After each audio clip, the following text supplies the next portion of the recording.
शिक्षण और शिक्षा विद्यार्थी के बीच की अंतःक्रिया है। शिक्षक शिक्षण के माध्यम से विद्यार्थी के व्यवहार में परिवर्तन करने का प्रयास करता है।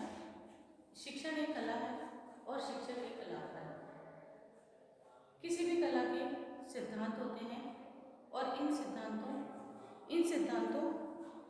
सिद्धांतों को ही शिक्षक या कलाकार के सिद्धांत कहलाते हैं। इसी प्रकार से शिक्षण के भी सिद्धांत होते हैं। शिक्षण के 2 सिद्धांत होते हैं, सामान्य सिद्धांत और मनोवैज्ञानिक सिद्धांत। आज हम करेंगे शिक्षण के सामान्य सिद्धांत। बाल केंद्रित शिक्षा का सिद्धांत। शिक्षण तभी प्रभावशाली बन सकता है जब शिक्षार्थी की आवश्यकताओं, क्षमताओं, रुचियों व मानसिक स्तर आदि के अनुसार व्यवस्थित रहता है। प्रजातांत्रिक व्यवहार का सिद्धांत। विद्यार्थी में स्वतंत्र अभिव्यक्ति, आत्मविश्वास के विकास, आत्मसम्मान आदि के गुणों के विकास के लिए राजनीतिक व्यवहार की अपेक्षा लोकतांत्रिक व्यवहार को अपनाना चाहिए। व्यक्तिगत विभिन्नता का सिद्धांत। प्रत्येक व्यक्ति व्यक्तिगत रूप से अन्य व्यक्तियों से भिन्न होता है। एक कक्षा में भी विभिन्नता के लिए हुए अनेक विद्यार्थी रहते हैं। शिक्षक को प्रभावशाली शिक्षण हेतु व्यक्तिगत विभिन्नता को ध्यान में रखते हुए शिक्षण व्यवस्था करनी चाहिए। निश्चित उद्देश्यों का सिद्धांत। शिक्षण का कोई ना कोई निश्चित उद्देश्य जरूर होना चाहिए। अगर उद्देश्य नहीं होगा तो न तो विद्यार्थी पढ़ने में रुचि लेगा और न ही शिक्षक को पढ़ाने में इंटरेस्ट होगा। सहसंबंध का सिद्धांत। किसी भी विषय को पढ़ाते समय उसे अन्य विषयों से जोड़ते हुए पढ़ाना चाहिए, जैसे कि विज्ञान को भूगोल, इतिहास, संगीत आदि से जोड़ते हुए पढ़ाने से शिक्षण कार्य रुचिकर होता है, बन जाता है। नियोजन का सिद्धांत। शिक्षण कार्य नियोजित होना चाहिए, मतलब जो हम पढ़ा रहे हैं उसको पहले से ही व्यवस्थित करते हुए उसको पढ़ाना चाहिए। वास्तविक जीवन से संबंध का सिद्धांत।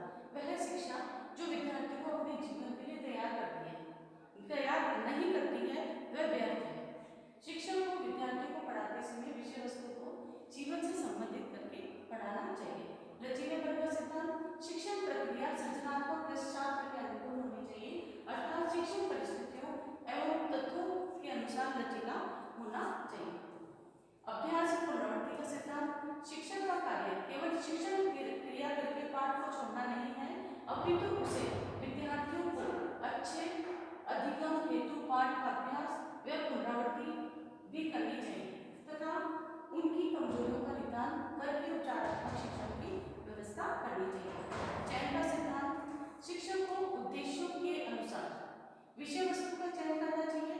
शिक्षण कार्य उद्देश्यों के अनुकूल हो ऐसे विषय वस्तु व तथ्यों का चयन करना चाहिए।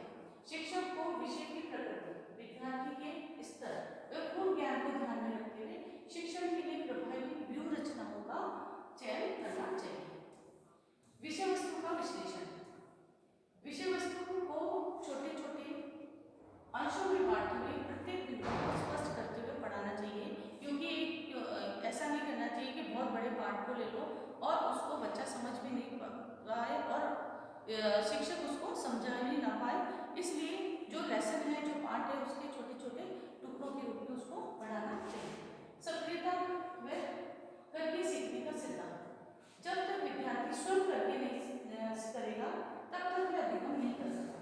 प्रभावी शिक्षण प्रक्रिया के लिए शिक्षक विद्यार्थी के मध्य अंतःक्रिया होना आवश्यक है। शिक्षक को सैद्धांतिक ज्ञान को प्रयोगात्मक रूप से प्रस्तुत करना चाहिए जिससे विद्यार्थी स्वयं करके सीख सके, क्योंकि स्वयं के अनुभव से सीखा गया ज्ञान अधिक समय तक स्मृति में रहता है, मतलब याद रहता है। पूर्व ज्ञान का सिद्धांत। पूर्व ज्ञान से नवीन ज्ञान को संबंधित करते हुए शिक्षण से शिक्षण में क्रमबद्धता और प्रभावशाली का विकास होता है तथा नवीन ज्ञान को ग्रहण होता है। इस तरीके से शिक्षण सिद्धांत बहुत ही महत्वपूर्ण है, क्योंकि वह शिक्षण को प्रभावशाली बनाता है और विद्यार्थी के लिए प्रभावकारी होता है। Thank you.